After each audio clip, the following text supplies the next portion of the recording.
Okay, good afternoon mga lods. Nandito tayo ngayon sa Bagong Sirang upang ihatid kay Buloy itong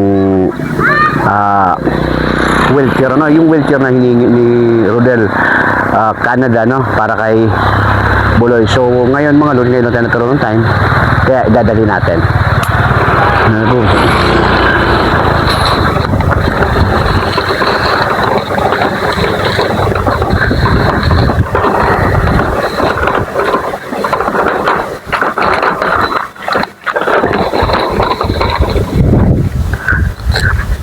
Tao po.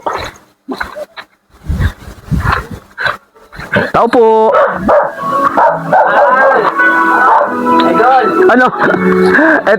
Ito si ano? Ito bahay nila Rodel mga lods.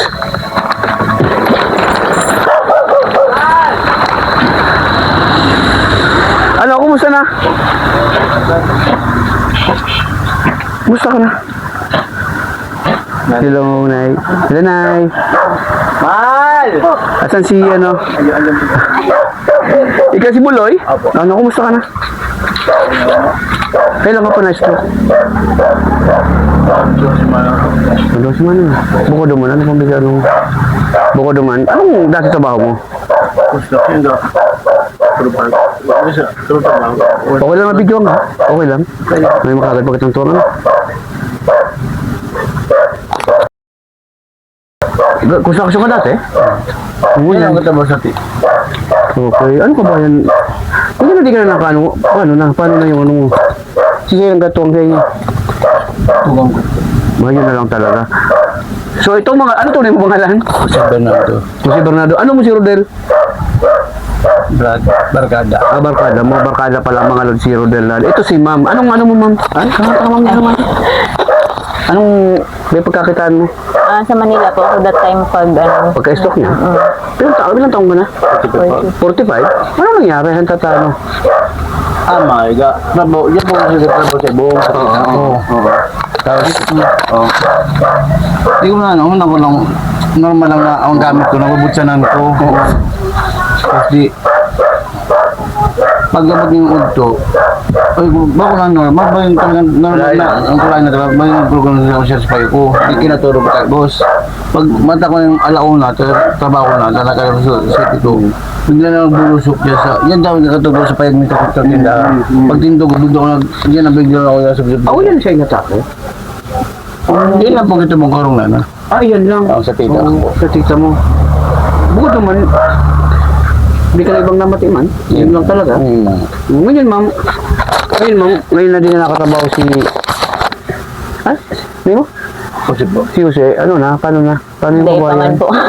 Day pa po na yung pinagkakitaan. Ayan, door online po. Puon naman po ng online. Sakit ng buhay, ano? Pagayag ka na, no? So, dapat talaga ikaw mo siyempre masuportahan. Huwag kayo ka rin mga kamibig sa ano, agad ka rin tapang. Agad ka rin sa top, sige, bukapula mo.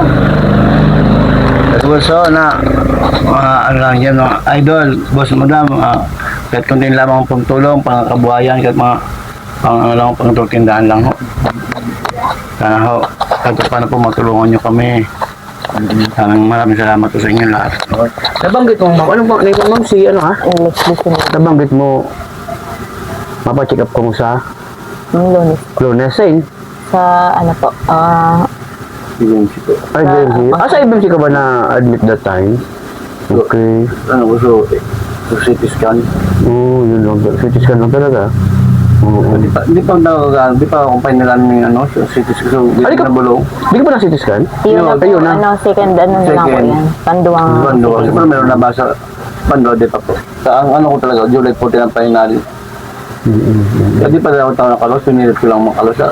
Magkuha tambay sa hospital, hindi mo yung ang gastos. So, ang akala kong mga loads, ang kailangan lang ni Jose, wheelchair lang talaga. So, hindi tayo nakapaganda. Akala ko, ganun lang talaga kailangan niya. Yun pala, syempre, bigay isip ko kasi, yung maabutan mo medyo ayos ang ano. Kaya, di kami nakapag-daring kung ano-ano. So, ngayon, diba, sasali kita, Jose, sa panawagan ko sa mga sponsor ko. Nasa na mga Luz, matulungan natin si Jose, ano. So, yun lang. Bukod doon salamat nga pala kay, kay Ate Becky Bungalbal sa wheelchair, no. Although, second hand, pero medyo kinalawang lang kasi naka-stock. Pero, hindi pa na ano yan. Okay, pasalamatan mo si Ate Becky Bungalbal. Ate Becky, maraming salamat po sa yung binigay po na wheelchair. Malaking tulong po ito sa akin, lalo na po para makarecover din po ako sa aking nararamdaman. Okay. Manawagan ka lang sa mga kilala mo. Ano sa asawa mo? Sa mga may mabubuot pong kalooban dyan, sana po, skiliit lang po, okay na po ito sa mo. Salamat po. Okay. Salamat. Salamat po. Okay, muli, bagong sirang have a nice day mga Lods. Picture mo kami.